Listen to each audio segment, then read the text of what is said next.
¿Cómo fue? ¿A quién se le ocurrió? Me imagino que a usted, pero a lo mejor estoy equivocada. ¿Cómo acuñó el término holográfico a la escuela, a la educación?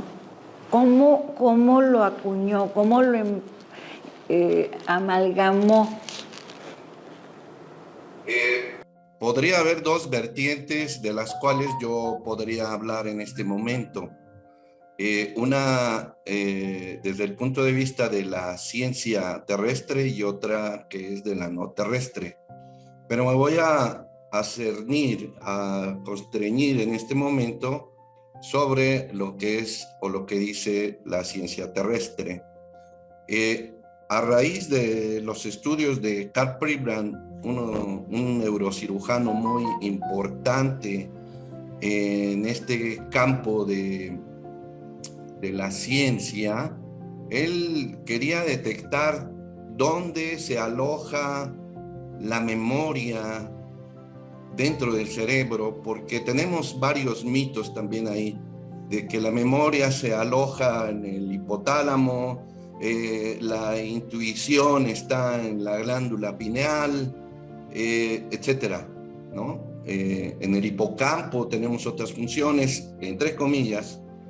Y entonces con Ashley, uno de sus colegas, empezó a quitarle partes del hipotálamo, del hipocampo, etcétera. Casi los dejó sin nada. Y los ratoncitos regresaban a su casa, a su hogar, a su guarida. Y entonces lo comentó con otro muy famoso, no discípulo de Einstein, pero sí colega, porque Einstein estaba metido mucho en la teoría de la relatividad, y en este caso David Bohm, también un premio Nobel, estaba dedicado más a la física cuántica, y aquí lo cuántico ha venido demostrando con experimentos como el de la doble rejilla, de que todo en el universo está entrelazado. Diría David Bohm, con su gran obra El orden implicado, quiere decir exactamente lo mismo que holográfico. Nada se puede separar por más que querramos. Y lo que demuestra el experimento es que si a una partícula le impactamos aquí, a otra partícula que estuviese a miles de años luz, también le estaríamos impactando, tal y como el efecto mariposa, ¿no? Claro. En este caso, lo holográfico es un término que después Michael Talbot, con su libro El universo holográfico, viene reforzando todavía más todo lo que muchos investigadores científicos han venido avanzando sobre el terreno de esta ciencia terrestre. Sin embargo, también tiene otro complemento, que la toma de decisiones en términos holográficos solamente debe de darse en consensos, que quizás esto le faltó al doctor Ricardo Girata, a lo mejor lo puede comentar más, en consensos de grupo. No puede darse una decisión de arriba abajo o porque el jefe así lo dijo. Debe haber una deliberación sobre esas causas que provocan los problemas, y debe haber una solución de grupo muy bien argumentada, discutida, dialogada, sin mezclar el problema con la persona, porque a veces resuelve el problema y ya generó un problema con la persona por esa falta de amor que decía la doctora Victoria muy acertadamente. Al rato acabamos el problema y la doctora Adriana y yo ya no nos vemos bien, porque durante la sesión de consejo pues me echó malos ojos, ¿no? Y ya se enemistó la cosa, y desde ahí empiezan las desarticulaciones que se pueden ver ya en otro de los componentes, que es el clima organizacional.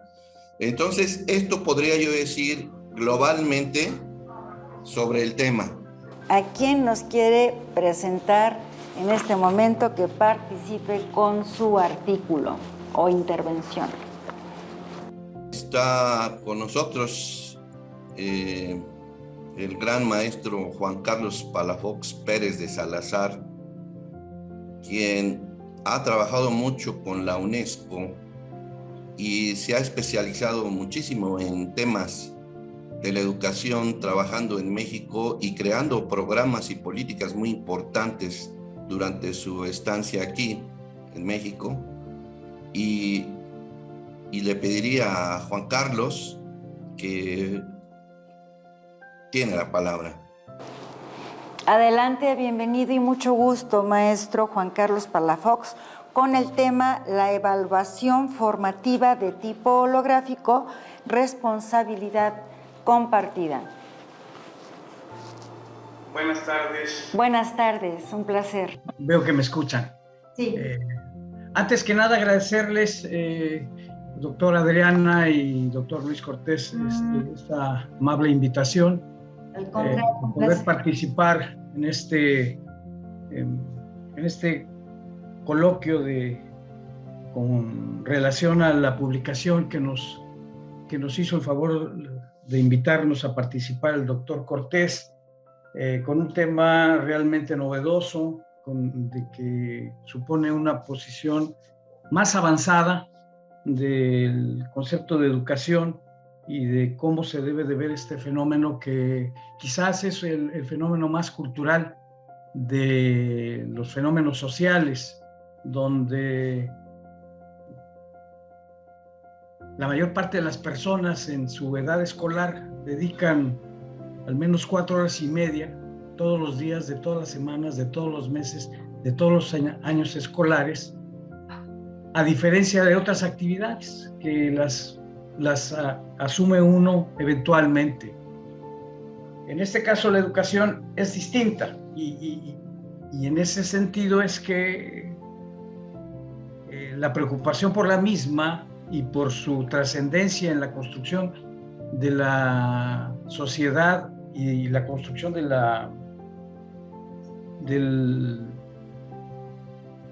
avance en la civilización es fundamental. Ahora, hay una parte que es la que he desarrollado, que es más instrumental o más de herramienta que la parte profunda que los demás colegas han desarrollado. La evaluación en sí es una herramienta, y es una herramienta para y no es el fin. Lastimosamente en México y en gran parte de los países, no nomás de América Latina, pues somos muy dados a decir, solo en México pasa esto, solo en América Latina pasa esto. No pasa en todos lados. Que en este caso y en el tema de la evaluación se ve como un fin y no como un medio. De hecho, uno de los elementos que más efecto produjo en la actual administración es precisamente el tema de la evaluación. La única institución autónoma que desapareció a final de cuentas fue precisamente el Instituto Nacional para la Evaluación de la Educación. De tal suerte, ¿verdad?, que siendo quizás para algunos quizás el organismo autónomo menos contradictorio, menos complicado, menos involucrado en la política nacional, es precisamente el único que desaparece. Y es porque quizás por su nivel de desarrollo de la evaluación en México se cometieron algunos errores. Y uno de esos errores es precisamente no ver la evaluación desde esta nueva perspectiva que le hemos dado en denominar holográfica, pero que de alguna manera ya había algunos acercamientos con las visiones que se le llamaron en su momento holísticas, y más antes, en los 70s, en los 80s del siglo pasado, se les llamaba como integrales, que de alguna manera fueron acercamientos modestos a este nuevo concepto mucho más profundo que la escuela holográfica, donde, como bien nos decía el doctor que me antecedió la palabra, donde se puede ver dentro de una de las partes, se puede observar el todo. Así es. Ahora bien, desde el punto de vista práctico, lo que ha pasado en México es que ante el desarrollo precario de la evaluación, cuando sé que muchos de mis colegas no van a estar de acuerdo con esta afirmación, la evaluación se hizo a pedazos, Sí. desarticulada totalmente. Por ejemplo, yo puedo decir que está los estudios de Planea, que todavía se siguen usando los instrumentos, y por el otro lado están los estudios de las condiciones físicas de las escuelas. Los dos, de manera separada, efectivamente producen o produjeron información relevante, pero desarticulada. ¿Qué sentido tiene saber si se tiene poco o muchos computadores en una escuela si no sabemos cuál es el efecto de los computadores en la educación de los chicos? Porque si hay poco efecto, entonces el que haya muchos o pocos no es relevante. Pero si al revés tiene mucho efecto el que existan o no existan los computadores, el hecho de que haya muchos o pocos sí tiene una gran trascendencia. Esto no se hizo, lamentablemente, en la administración pasada, unir todo el fenómeno. Hubo avances desde el punto de vista teórico. Tenemos, de hecho, los estudios que mencionaba el doctor Cortés de Coleman ya apuntaban a ver de una manera integral todo el fenómeno educativo. Después vino el modelo de Staffelbein y Guba, de CIPP, y así se fue avanzando para buscar tener esta evaluación holográfica que permitiera observar a todos los componentes del fenómeno educativo en el mismo plano para poder delimitar cuál es el efecto de cada uno de estos factores en el rendimiento educativo y poder así orientar la toma de decisiones. Bueno, lo que se pretende actualmente con esta nueva conceptualización es que los esfuerzos de evaluación tengan esta visión que conjunte tanto al producto, que es el rendimiento educativo como producto final, como el proceso a través del cual se llega a esos resultados, como las condiciones a través de las cuales se da el hecho educativo, como los factores externos al sistema educativo que también impactan a este. Este es en sí la propuesta del modelo, de tal suerte que se pueda medir uno a uno cada uno de los distintos elementos que impactan a los aprendizajes y poder determinar así políticas educativas. Ahora, concomitante con esto, hay otra discusión que se tiene y que también apuntaba nuestro querido colega, relativa a que lo que no se mide no se puede cambiar. Claro. Y ese es tal vez, hasta algunas personas lo toman como un cliché. Pero, por otro lado está que no se puede medir de la misma forma unos contextos que otros contextos. Y entonces caemos en el error de desmeritar la medición. Y caemos en el error de pensar que es posible que voy a hacer una metáfora, que para las personas pequeñas de estatura hay que hacer 1 metro para chaparritos. Hay que hacer 1 metro distinto para los jugadores de básquetbol. No, señores, el metro es el mismo. Lo que hay que complementar en la medición son los elementos de contexto. ¿Por qué estas personas tienen una medida más pequeña y por qué estos tienen una medida más alta? Para podernos explicar estos fenómenos. Y de igual forma es en educación. No hay que cambiar el metro. Lo que hay es que contextualizar las medidas para poder explicarnos el porqué de las cosas y entonces poder obrar en consecuencia. Esto no se ha hecho, no se ha contextualizado. Siempre se hace Las mediciones, por ejemplo, les voy a decir algo que yo he estudiado bastante, es que en los estudios de PISA, generalmente países como Corea, como Japón, como Singapur, como otros del sudeste asiático, obtienen puntajes muy altos, al igual que los países como Noruega, como Suecia, Sí. como Dinamarca, obtienen puntajes. Y en cambio los países latinoamericanos generalmente están a la cola de la distribución. Creo que el último lugar lo ocupa Chile. El último lugar lo está ocupando, en la última aplicación de 2018 lo ocupó Perú. Okay. Pero no se debe a que en Perú sean poco agraciados desde el punto de vista intelectual y que los países de Finlandia sean muy superdotados. Para nada. Simple y llanamente que el contexto es distinto y que el factor que más explica el rendimiento educativo no pasa por la escuela, sino que pasa por la familia. Y uno de los indicadores que más explica eso que llamamos familia es la educación promedio de los padres. A mayor educación promedio de los padres, los chicos que aplican en las pruebas de PISA tienen mayores rendimientos. Así es. Pero si nosotros controlamos esta variable y comparamos entre iguales, o sea, entre chicos que tengan la misma calidad de padres, entonces resulta que los chicos de Perú tienen mejor rendimiento que los hijos de Finlandia. Y eso no se observa, eso no se dice en las evaluaciones. Y eso es parte de este concepto holográfico, donde la evaluación y sus resultados se contextualizan y se comparan entre iguales.